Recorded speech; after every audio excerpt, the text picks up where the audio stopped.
നമസ്കാരം. ഇപ്പോൾ കിട്ടിയതിലേക്ക് പ്രിയ പ്രേക്ഷകർക്ക് സ്വാഗതം. ഞാൻ ഗോകുൽ രവി. എന്നോടൊപ്പം കേൾവി പരിമിതരെ സഹായിക്കുവാനായി സോന ജെറിയും.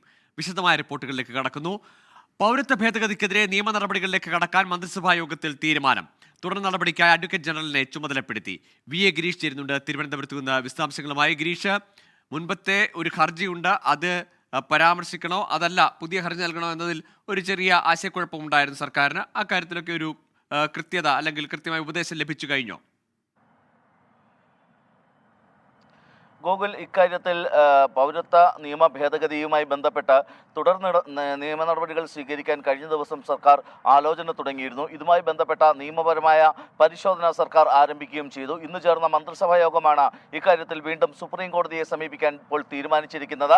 സർക്കാർ സ്വീകരിച്ച നിലപാടിന് അനുസരിച്ചുകൊണ്ട് തുടർ നിയമ നടപടി സ്വീകരിക്കുക എന്നുള്ളതാണ് മന്ത്രിസഭാ യോഗത്തിന്റെ തീരുമാനം. ഇതിനായി അഡ്വക്കേറ്റ് ജനറലിനെ ചുമതലപ്പെടുത്തുകയും ചെയ്തു. സുപ്രീം കോടതി വഴി ഇക്കാര്യത്തിൽ നിയമപോരാട്ടം നടത്തുക എന്നുള്ളതാണ് അഡ്വക്കേറ്റ് ജനറലിന്റെ ഏറ്റവും പ്രധാനപ്പെട്ട ചുമതല. ഗൂഗിൾ സൂചിപ്പിച്ചതുപോലെ നേരത്തെ 2020 തന്നെ ഇക്കാര്യത്തിൽ കേരളം സുപ്രീം കോടതിയെ സമീപിക്കുകയും ഭരണഘടനയുടെ അനുച്ഛേദം 131 അനുസരിച്ച് ഒരു സ്യൂട്ട് ഫയൽ ചെയ്യുകയും ചെയ്തിരുന്നു. ഇനി ഈ സുപ്രീം കോടതിയെ സമീപിക്കുമ്പോൾ ഈ സ്യൂട്ട് പരാമർശിക്കണോ അതോ പുതിയ അപേക്ഷ നൽകണോ എന്ന കാര്യത്തിൽ ഒരു ആശയക്കുഴപ്പമുണ്ടായി.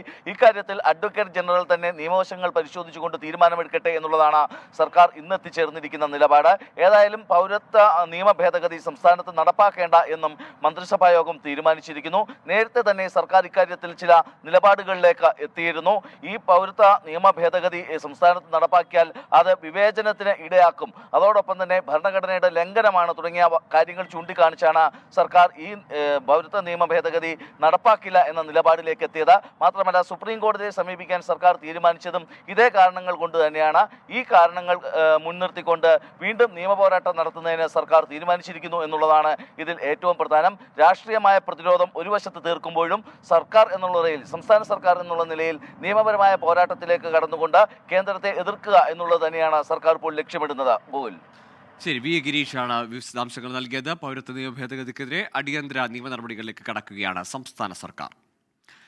അഹമ്മദ് നഗറിന്റെ പേര് മാറ്റി മഹാരാഷ്ട്ര സർക്കാർ. അഹില്യ നഗർ എന്നാണ് പുതിയ പേര്. പേരുമാറ്റം മന്ത്രിസഭ അംഗീകരിച്ചു. 8 സബർബൻ റെയിൽവേ സ്റ്റേഷനുകളുടെ പേര് മാറ്റി. നേരത്തെ ഔറംഗാബാദിന്റെയും ഉസ്മാനാബാദിന്റെയും പേര് സർക്കാർ മാറ്റിയിരുന്നു. ശ്രീനാഥ് ചന്ദ്രൻ ചേരുന്നുണ്ട് മുംബൈയിൽ നിന്ന്. ശ്രീനാഥ്, ഈ കേവലം പേരുമാറ്റം എന്നതിനപ്പുറത്തേക്ക് മറാത്ത രാജ്ഞിയുടെ പേരാണ് നൽകുന്നത്. ഈ തെരഞ്ഞെടുപ്പ് അടുത്ത സമയത്തുള്ള ഈ തീരുമാനത്തിന്റെ രാഷ്ട്രീയ മാനങ്ങൾ എന്തൊക്കെയാണ്? പലതരത്തിലുണ്ട്. അതിൽ സൂചിപ്പിച്ചതുപോലെ തന്നെ ഒരു മറാഠ നേതാവിൻ്റെ, ഒരു മറാഠ രാജവംശത്തെ നയിച്ച രാജ്ഞിയുടെ പേര് നൽകുമ്പോൾ അത് മറാഠ സമൂഹമായി നിലവിൽ സർക്കാരിനുള്ള അസ്വാരസ്യങ്ങളെ ഒരു തരത്തിൽ മയപ്പെടുത്താൻ കൂടി ലക്ഷ്യമിട്ടാണ്. രണ്ടാമത്തെ കാര്യം, പൊതു നിലപാട് ഈ കാര്യത്തിൽ BJPയുടെയും ശിവസേനയുടെയും ഒക്കെ മുഗൾ രാജവംശത്തിൻ്റെ ഓർമ്മകൾ നിലനിൽക്കുന്ന പേരുകളൊക്കെ മാറ്റണം എന്നതാണ്. അതുകൊണ്ട് നേരത്തെ ഔറംഗാബാദിൻ്റെയും ഒസ്മാനാബാദിൻ്റെയും ഒക്കെ പേര് മാറ്റിയതുപോലെ അഹമ്മദ് നഗർ എന്ന പേര് മാറ്റി അതിന് അഹല്യ നഗർ എന്ന പേര് നൽകുന്നു. മുംബൈയിലെ സബർബൻ റെയിൽവേ സ്റ്റേഷനുകളുടെ പേരുകളും മാറുന്നുണ്ട്. 8 സ്റ്റേഷനുകളുടെ പേരാണ് മാറുന്നത്. പക്ഷേ ഇവിടെ മാനദണ്ഡമായി വരുന്നത് മുഗൾ പേരുകളല്ല, അതിനപ്പുറത്തേക്ക് ബ്രിട്ടീഷ് ഭരണകാലത്ത് ഉണ്ടായിരുന്ന ഓർമ്മകൾ, ആ പേരുകൾ അത് മായ്ച്ചു കളയുക എന്നതാണ്. അപ്പോൾ 8 സ്റ്റേഷനുകൾ ഏതാണെന്ന് വളരെ വേഗം നോക്കിയാൽ അതിൽ കറി റോഡുണ്ട്, അതിൻ്റെ പേര് ലാൽബാഗ് എന്നാക്കുന്നു. സാൻഡേഴ്സ് റോഡിൻ്റെ പേര് ഡോങ്ക്രി എന്നാക്കുന്നു. മറീൻ ലൈൻസിൻ്റെ പേര് മുംബാദേവി എന്നാക്കുന്നു. Charni road Girgaon, cotton green Kalachowki, dockyard road Mazgaon, king circle Tirthankar Parshvadham, Mumbai central Nana Jagannath Shankar ക്ഷേത്ത് എന്നും മാറ്റുന്നു. അങ്ങനെ 8 പേരുകളാണ് മാറ്റുന്നത്. സാങ്കേതികമായി ഇതിൽ രാഹുൽ ഷെവാലെ എന്ന സൗത്ത് സെൻട്രൽ MP, BJPയുടെ MP നൽകിയ ഒരു റിക്വസ്റ്റാണ്. അത് പിന്നീട് ഇപ്പോൾ മന്ത്രിസഭ അംഗീകരിച്ചിരിക്കുന്നു. ഇനിയിപ്പോൾ അത് കേന്ദ്ര സർക്കാരിൻ്റെ അന്തിമ അനുമതിക്ക് വേണ്ടി നൽകുകയും ചെയ്യും. ശരി ശ്രീനാഥ്, ഏതായാലും മറാത്തയിൽ വീണ്ടും പേരുമാറ്റൽ രാഷ്ട്രീയം, മറാത്താവാദ രാഷ്ട്രീയം, അവരുടെ എതിർപ്പുകളൊക്കെ നിൽക്കുന്ന കൂടി ഘട്ടത്തിലാണ് BJP ശിവസേന സർക്കാരിൻ്റെ പുതിയ നീക്കങ്ങൾ. വിഴിഞ്ഞത്ത് ക്രെയിനുകളുമായി 3 കപ്പലുകൾ കൂടിയെത്തും. ഏപ്രിൽ 4, 17, 23 തീയതികളിലാണ് കപ്പലുകൾ എത്തുക. ചൈനയിൽ നിന്ന് 17 ക്രെയിനുകളുമായാണ് കപ്പൽ വരുന്നത്. നേരത്തെ 15 ക്രെയിനുകൾ വിഴിഞ്ഞത്ത് എത്തിച്ചിരുന്നു. അഖിൽ ഷാൻ സാറുണ്ട് തിരുവനന്തപുരത്ത് നിന്ന്. അഖിൽ ഷാ, വിശദാംശങ്ങൾ.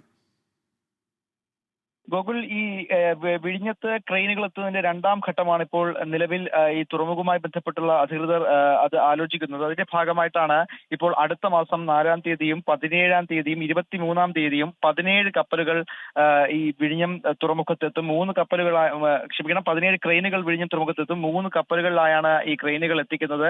ഈ തുറമുഖത്തിന് ആവശ്യമായ ഷിഫ്റ്റ് ഷോർ ക്രെയിനുകൾ ഉൾപ്പെടെയുള്ള സാധനങ്ങളായിരിക്കും ഇതുമായി ബന്ധപ്പെട്ട് എത്തിക്കുക. നമുക്കറിയുന്നത് പോലെ തന്നെ നേരത്തെ ആദ്യഘട്ടത്തിൽ തന്നെ ഈ മൂന്ന് കപ്പലുകൾ ഇവിടെ എത്തിയിരുന്നു. ഷിഫ്റ്റ് ഷോർ ക്രെയിനുകളും അതുപോലെ തന്നെ മറ്റ് ക്രെയിനുകളും അടക്കം ഇവിടെ എത്തിച്ചിരുന്നു. ആ ക്രെയിനുകൾ, നേരത്തെ എത്തിച്ച ക്രെയിനുകൾ ഇതിനകം തന്നെ അത് സ്ഥാപിക്കുകയും ചെയ്തിട്ടുണ്ട്. എന്തായാലും ഡിസംബറിൽ ഇതുമായി ബന്ധപ്പെട്ടുള്ള പ്രവർത്തനങ്ങൾ പൂർത്തിയാക്കാനുള്ള ഒരുക്കത്തിൽ തന്നെയാണ് അധികൃതരും. ശരി, അഖിൽ ഷാൻ സാറാണ് വിശദാംശങ്ങൾ നൽകിയത്. ISLൽ വിജയവഴിയിൽ തിരിച്ചെത്താൻ കേരള ബ്ലാസ്റ്റേഴ്സ് ഇന്ന് ഇറങ്ങുകയാണ്. രാത്രി 7:30 കൊച്ചിയിൽ നടക്കുന്ന മത്സരത്തിൽ മോഹൻ ബഗാൻ സൂപ്പർ ജയൻസ് ആണ് എതിരാളികൾ. കലൂർ സ്റ്റേഡിയത്തിൽ നിന്ന് അനിൽ വാസുദേവ് ചേരുന്നുണ്ട്. അനിൽ, കഴിഞ്ഞ മത്സരത്തിന്റെ തോൽവിയുടെ കണക്ക് തീർക്കണം. പ്രത്യേകിച്ച് മഞ്ഞപ്പട ആരാധകരുടെ മുന്നിൽ, സ്വന്തം നാട്ടിൽ എത്രത്തോളമുണ്ട് കളിയാവേശം, പ്രതീക്ഷകൾ?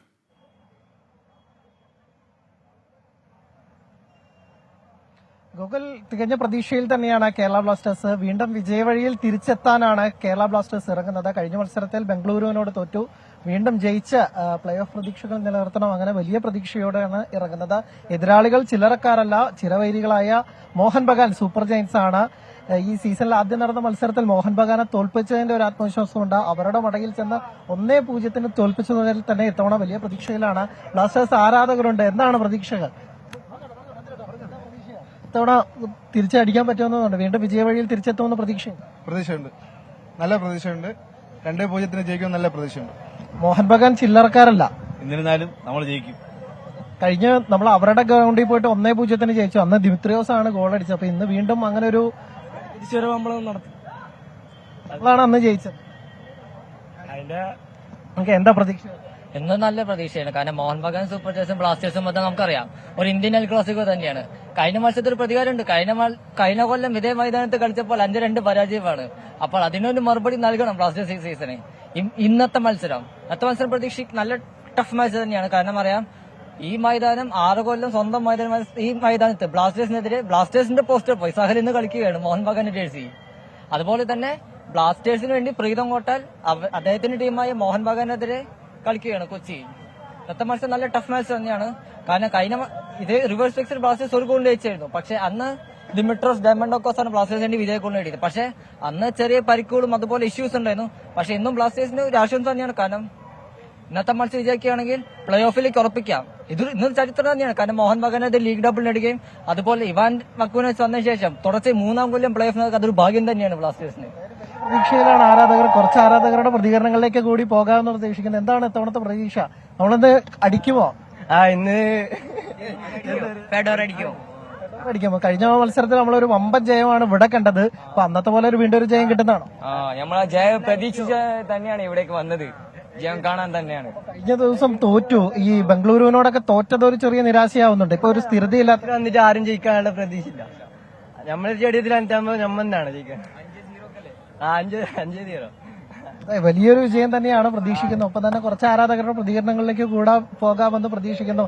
എന്താണ് ഇന്നത്തെ പ്രതീക്ഷകൾ? ആരാധകരൊക്കെ പ്രതികരണങ്ങൾ തരുന്നതിൽ അവരൊക്കെ തന്നെ ഒരു ഇതുണ്ട്. എന്നിരുന്നാൽ പോലും വലിയ പ്രതീക്ഷയോടെ തന്നെയാണ് കേരള ബ്ലാസ്റ്റേഴ്സിന്റെ ആരാധകരുള്ളത്. വലിയ തിരിച്ചടികൾ നേരിടുന്നുണ്ട്, പരിക്കുകളുണ്ട്. പക്ഷെ അതൊന്നും വകവയ്ക്കാത്ത തരത്തിൽ ഇവാൻ വുക്കോമനോവിച്ചിന്റെ സംഘം വലിയ വിജയത്തിലേക്ക് നയിക്കുമെന്ന് തന്നെയാണ് പ്രതീക്ഷിക്കുന്നത്. എന്താണ് ഇന്നത്തെ ഒരു പ്രതീക്ഷ? അങ്ങനെയൊന്നുമില്ല, എന്താ കളി ജയിക്കും. 2-1. എന്തായാലും കാണികളൊക്കെ ഒന്ന് വന്നു തുടങ്ങിയിട്ടേ ഉള്ളതുള്ളൂ. വെയിലാറുന്നതിന്റെ വെയിലായതിന്റെ ഒക്കെ ചില പ്രശ്നങ്ങളുണ്ട്. കുറച്ചു നേരം കൂടി കഴിയുമ്പോഴേക്കൊക്കെ തന്നെ സ്റ്റേഡിയം നിറയുന്ന തരത്തിൽ പതിവിലെ രീതികളെ പോലെ തന്നെ ഗ്യാലറിയെ നിറയ്ക്കുന്ന തരത്തിൽ ആരാധകർ എത്തുമെന്ന് തന്നെയാണ് പ്രതീക്ഷിക്കുന്നത്. ഒരു വമ്പൻ പോരാട്ടം തന്നെയാണ്. ഇന്ന് ജയിച്ചാൽ പ്ലേ ഓഫിലേക്ക് മുന്നേറാം എന്നുള്ളതാണ്. തുടർച്ചയായ 3-ാം സീസണിലും ഈ പ്ലേ ഓഫിലേക്ക് മുന്നേറുക എന്ന് പറയുന്നത് ചെറിയ കാര്യമല്ല. ഒപ്പം തന്നെ ഈ പരിക്കുകളുണ്ട്. ഒപ്പം തന്നെ വലിയ നമ്മുടെ സൂപ്പർ താരം ലൂണ അടക്കമുള്ള താരങ്ങളുടെ അഭാവമുണ്ട്. എന്നാൽ പോലും കേരളം വലിയ രീതിയിൽ രീതിയിൽ ഇങ്ങനെ മുന്നേറുന്നത് സംബന്ധിച്ചിടത്തോളം ആരാധകരെ സംബന്ധിച്ചിടത്തോളം ടീമിനെ സംബന്ധിച്ചിടത്തോളം വലിയ നേട്ടം തന്നെയാണ്. ഒപ്പം തന്നെ മോഹൻ ബഗാൻ സൂപ്പർ ജയൻസിനെ അവരുടെ തട്ടകത്തിൽ തോൽപ്പിച്ചു. ഇനി ഇവിടെ കൂടെ തോൽപ്പിച്ചാൽ അത് ചെറിയ കാര്യമായിരിക്കില്ല.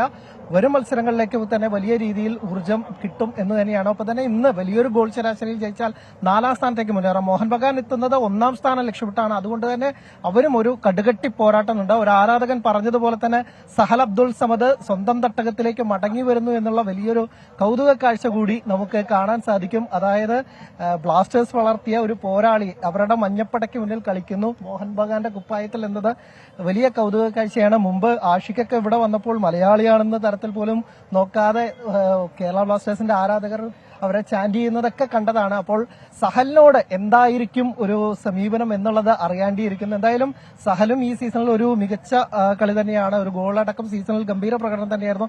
അതുകൊണ്ട് തന്നെ ഇത്തവണ ഒരു സൂപ്പർ പോരാട്ടം പതിവ് രീതിയിലെ പോലെ തന്നെ കേരള ബ്ലാസ്റ്റേഴ്സ് മോഹൻ ബഗാൻ പോരാട്ടങ്ങൾ ഇന്ത്യൻ എൽ ക്ലാസിക്കോ എന്ന വിശേഷണമുള്ള ഈ പോരാട്ടം ഇന്നും അതിനെ ഒട്ടും മാറ്റുകുറയാത്ത തരത്തിൽ പ്രകടനം ഉണ്ടാവുമെന്ന് പ്രതീക്ഷിക്കുന്നു. കുറച്ച് എന്താണ് ഇന്നത്തെ ഒരു പ്രതീക്ഷ? ഇന്ന് വളരെ മികച്ചൊരു മത്സരം തന്നെയായിരിക്കും ഉണ്ടാവുക. നമുക്കറിയാം ഈട്ടിക്ക് നല്ല ഫോമിലാണ്, പക്ഷെ അതിനെല്ലാം കടന്ന് നമ്മുടെ ഫാൻസിന്റെ ആഘോഷം അതെന്തായാലും ഇവിടെ കാണാൻ പറ്റും. സോ ഫാൻസിന്റെ പവർ കൊണ്ട് തന്നെ മികച്ചൊരു റിസൾട്ട് നമുക്ക് ഉണ്ടാക്കുന്നത് തന്നെയാണ് പ്രതീക്ഷ. മത്സരത്തിൽ ബംഗളൂരുവിനോട് തോറ്റു, അതിന് മുമ്പേ ഒരു കളി ജയിച്ചു, അതിന് മുമ്പ് ഒരു 4 കളിയോളം തോൽക്കുന്നു. അങ്ങനെ ഒരു സ്ഥിരതയില്ലായ്മ ഒരു നമ്മുടെ പ്രശ്നങ്ങളുണ്ട്. അത് ഇന്നൊരു കാണില്ല എന്നാണ്. തീർച്ചയായിട്ടും. കാരണം നമ്മുടെ ഏറ്റവും ബ്ലാസ്റ്റേഴ്സിന്റെ വിൽ പവർ എന്ന് വെച്ച് കഴിഞ്ഞാൽ നമ്മുടെ ഫാൻസ് തന്നെയാണ്. തീർച്ചയായും അത് തന്നെയാണ്. കഴിഞ്ഞ കളിയിലെ പരാജയം അല്ലെങ്കിൽ പരിക്ക് അതിനൊക്കെ അപ്പുറത്തേക്ക് സ്വന്തം നാട്ടിലേക്ക് വരുമ്പോൾ 2ാം സ്ഥാനക്കാരായാലും ഇനി എത്രാം സ്ഥാനക്കാരായാലും മഞ്ഞപ്പടയുടെ ആരാധകരുടെ ആവശ്യത്തിൽ അതിനെയൊക്കെ മറികടക്കാനാവും ബ്ലാസ്റ്റേഴ്സിന് എന്ന് തന്നെയാണ് പ്രതീക്ഷിക്കുന്നത്. കോഴിക്കോട് പന്നിമുക്കിൽ ഓട്ടോയും ബസ്സും കൂട്ടിയിടിച്ച് 5 പേർക്ക് പരുക്ക്. ഓട്ടോയിൽ സഞ്ചരിച്ചിരുന്ന ഒരു കുടുംബത്തിലെ 5 പേർക്കാണ് പരിക്കേറ്റത്. ഓട്ടോറിക്ഷ പൂർണ്ണമായും തകർന്നു. അഭിജിത്ത് മുഴക്കുന്ന് ചേരുന്നുണ്ട് വിശദാംശങ്ങളുമായി. അഭിജിത്ത്, ഈ ആളുകളുടെ പരുക്ക് ഗുരുതരമാണോ? എന്താണ് അവരുടെ ആരോഗ്യനില?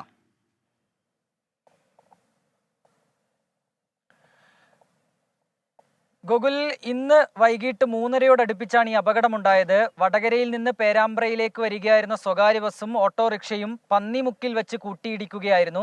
ഈ ഓട്ടോറിക്ഷയിൽ ഉണ്ടായിരുന്നത് 5 പേരാണ്. മുയ്പോത്തുകണ്ടി ബഷീറിന്റെ ഭാര്യയും മക്കളും അടങ്ങുന്ന 5 പേരാണ് ഓട്ടോയിൽ ഉണ്ടായിരുന്നത്. ഇവർക്ക് പരിക്കേറ്റിട്ടുണ്ട്. ഈ അപകടത്തിൽ നമ്മൾ ദൃശ്യങ്ങളിൽ കാണുന്നത് പോലെ തന്നെ ഈ ഓട്ടോറിക്ഷ പൂർണ്ണമായും തകർന്നിട്ടുമുണ്ട്. ഓടിക്കൂടിയ നാട്ടുകാരാണ് ഇവരെ ആശുപത്രിയിലേക്ക് എത്തിച്ചത്. ആദ്യം പേരാമ്പ്രയിലെ ഒരു സ്വകാര്യ ആശുപത്രിയിലും തുടർന്ന് പരിക്ക് അല്പം ഗുരുതരമായതിനാൽ കോഴിക്കോട് മെഡിക്കൽ കോളേജ് ആശുപത്രിയിലേക്ക് ഇവരെ മാറ്റുകയും ചെയ്തിട്ടുണ്ട്. ഗൂഗിൾ ചോദിച്ചതുപോലെ തന്നെ പരിക്ക് അത് അല്പം ഗുരുതരമാണ് എന്നുള്ളതാണ് നിലവിൽ നമ്മൾ മനസ്സിലാക്കുന്നത്. ഗൂഗിൾ, ശരി, കോഴിക്കോടാണ് ബസ്സും ഓട്ടോറിക്ഷയും കൂട്ടിയിടിച്ചുള്ള അപകടം. ഏതായാലും പരിക്ക് പറ്റിയ ആളുകൾക്ക് അവരുടെ നില ഗുരുതരമെന്നതാണ് അഭിജിത്ത് മുഴക്കം നൽകുന്ന വിവരം. നിയമവിരുദ്ധമായി സ്ഥാപിച്ച ബോർഡുകളും ആർച്ചുകളും നീക്കം ചെയ്യണമെന്ന മനുഷ്യാവകാശ കമ്മീഷൻ. അപകടരഹിതമായ സഞ്ചാര സ്വാതന്ത്ര്യം ഉറപ്പാക്കണമെന്ന് കാണിച്ച് ലഭിച്ച പരാതികളിലാണ് ഉത്തരവ്. ആർച്ചുകൾ സ്ഥാപിക്കുന്ന വിഷയത്തിൽ കൂടുതൽ ജാഗ്രത പാലിക്കണമെന്നും കമ്മീഷൻ ആക്ടിംഗ് ചെയർപേഴ്സണും ജുഡീഷ്യൽ അംഗവുമായ കെ ബൈജുനാഥ് ആവശ്യപ്പെട്ടു. AV ജയശങ്കർ ചേരുന്നുണ്ട് വിശദാംശങ്ങളുമായി. ജയശങ്കർ, എന്തൊക്കെയാണ് കമ്മീഷന്റെ നിർദ്ദേശങ്ങൾ? അതായത് നിയമവിരുദ്ധമായി ഇത്തരത്തിൽ സ്ഥാപിച്ചിരിക്കുന്ന ആർച്ചുകളും ബോർഡുകളും വലിയ തോതിലുള്ള സുരക്ഷാ പ്രശ്നങ്ങൾ സൃഷ്ടിക്കുന്നെന്ന് കാണിച്ച് ലഭിച്ച പരാതിയിലാണ് കമ്മീഷന്റെ ഒരു നിർദ്ദേശം. അതായത് ഇത്തരത്തിലുള്ള ബോർഡുകളും ആർച്ചുകളും അടിയന്തരമായി നീക്കം ചെയ്യണമെന്ന് തിരുവനന്തപുരം നഗരസഭാ സെക്രട്ടറിയെ കമ്മീഷൻ അറിയിച്ചു. ഒപ്പം തന്നെ ഈ വിഷയവുമായി ബന്ധപ്പെട്ട് ജാഗ്രത പുലർത്തണമെന്നും കമ്മീഷൻ മുന്നറിയിപ്പ് നൽകിയിട്ടുണ്ട്. ഈ വിഷയത്തിൽ സമാനമായ ഉത്തരവുകൾ മുമ്പും സർക്കാരിന്റെ ഭാഗത്തു നിന്നും ഉൾപ്പെടെ ഉണ്ടായിട്ടുണ്ട്. പക്ഷേ അപ്പോഴും ഇത്തരത്തിലുള്ള ഫ്ലെക്സുകളും ആർച്ചുകളും ഉൾപ്പെടെ നഗരത്തിൽ തുടരുന്ന ഒരു സാഹചര്യമാണ് നിലവിലുള്ളത്. എന്തായാലും കമ്മീഷന്റെ ഈ നിർദ്ദേശം വരുന്നതോടുകൂടി ഇത് നീക്കം ചെയ്യാൻ ഉദ്യോഗസ്ഥർ വീണ്ടും ബാധ്യസ്ഥരാകും. എന്തായാലും ഈ വിഷയവുമായി ബന്ധപ്പെട്ട് കമ്മീഷന്റെ നിർദ്ദേശം പാലിച്ചില്ലെങ്കിൽ തുടർ നടപടികൾ ഉൾപ്പെടെ സ്വീകരിക്കാനാണ് കമ്മീഷന്റെ തീരുമാനം. പരാതിക്കാരനും ഈ വിഷയവുമായി ബന്ധപ്പെട്ടുള്ള നഗരസഭയുടെ ഉൾപ്പെടെ തുടർ നീക്കങ്ങൾ നിരീക്ഷിക്കുന്നുണ്ട്. എന്തായാലും പൊതുജനങ്ങൾക്ക് വളരെ ഉപയോഗപ്രദമാകുന്ന, അവർക്ക് ബുദ്ധിമുട്ടുണ്ടാക്കുന്ന ഇത്തരം സാധനങ്ങൾ ഒഴിവാക്കുന്ന വളരെ സുപ്രധാനമായ ഒരു നിർദ്ദേശമാണ്, ഉത്തരവാണ് മനുഷ്യാവകാശ കമ്മീഷന്റെ ഭാഗത്തു നിന്നുണ്ടായിരിക്കുന്നത്. ഗോകുൽ, ശരി, AV ജയശങ്കറാണ് തിരുവനന്തപുരത്ത് നിന്ന് ആ വാർത്തയുടെ വിശദാംശങ്ങൾ പങ്കുവച്ചത്. കട്ടപ്പന ഇരട്ടക്കൊലപാതകത്തിൽ മുഖ്യപ്രതി നിതീഷിനെ വീണ്ടും കസ്റ്റഡിയിൽ വിട്ടു. 3 ദിവസമാണ് കസ്റ്റഡി കാലാവധി. കൂട്ടുപ്രതി വിഷ്ണുവിനെയും നാളെ കസ്റ്റഡിയിൽ വാങ്ങും. രാഹുൽ വിജയൻ ചേരുന്നുണ്ട് വിശദാംശങ്ങളുമായി. രാഹുൽ, മൊഴി മാറ്റുന്നതൊക്കെ അന്വേഷണ സംഘത്തിന് തിരിച്ചടിയാവുന്ന ഘട്ടത്തിൽ ഈ നിതീഷിന്റെ വിശദമായ ചോദ്യം ചെയ്യൽ അനിവാര്യമാണ്. കൂട്ടുപ്രതിയോടൊപ്പം ഇരുത്തിയുള്ള ചോദ്യം ചെയ്യൽ പുതിയ വിവരങ്ങൾ, കുട്ടിയുടെ മൃതദേഹം എവിടെയാണ് സംസ്കരിച്ച അടക്കമുള്ള വിവരങ്ങൾ ലഭിക്കുമെന്നാണ് പ്രതീക്ഷ. ഗോകുൽ, ഈ കസ്റ്റഡി അപേക്ഷയിൽ പോലീസ് പ്രധാനമായും വാദിച്ചത് പ്രതി ഈ അന്വേഷണത്തോട് സഹകരിക്കുന്നില്ല, മാത്രമല്ല മൊഴി മാറ്റി പറയുന്നു എന്നതടക്കമുള്ള കാര്യങ്ങളാണ്. ഇരട്ട കൊലപാതകം പ്രതി സമ്മതിച്ചിട്ടുണ്ടെങ്കിലും നവജാത ശിശുവിന്റെ മൃതദേഹം എവിടെയാണ് മറവ് ചെയ്തത് എന്ന കാര്യത്തിൽ ഇപ്പോഴും ഒരു വ്യക്തത വന്നിട്ടില്ല. പോലീസിന് അതിന്റെ മൃതദേഹാവശിഷ്ടങ്ങൾ കണ്ടെത്താനും കഴിഞ്ഞിട്ടില്ല. ഇത് കണ്ടെത്തുക എന്നുള്ളതാണ് പോലീസിന് നിർണായകമായത്. അതുകൊണ്ട് തന്നെയാണ് വീണ്ടും കസ്റ്റഡിയിൽ വാങ്ങിയത്. മാത്രമല്ല നാളെ ഈ കേസിൽ കൂട്ടുപ്രതിയായിട്ടുള്ള വിഷ്ണുവിനെയും, അതായത് നിതീഷിന്റെ കൂട്ടാളിയാണ് വിഷ്ണുവിനെയും കസ്റ്റഡിയിൽ വാങ്ങി ഇവരെ ഒരുമിച്ചിരുത്തി ചോദ്യം ചെയ്തു കഴിഞ്ഞാൽ കേസിൽ നിർണായകമായ തെളിവുകൾ ലഭിക്കും, അല്ലെങ്കിൽ നിർണായകമായ സൂചനകൾ ലഭിക്കും എന്നുള്ളതാണ് പോലീസിന്റെ പ്രതീക്ഷ. ഇതോടെ ഇപ്പോൾ കിട്ടിയത് പൂർണ്ണമാകുന്നു.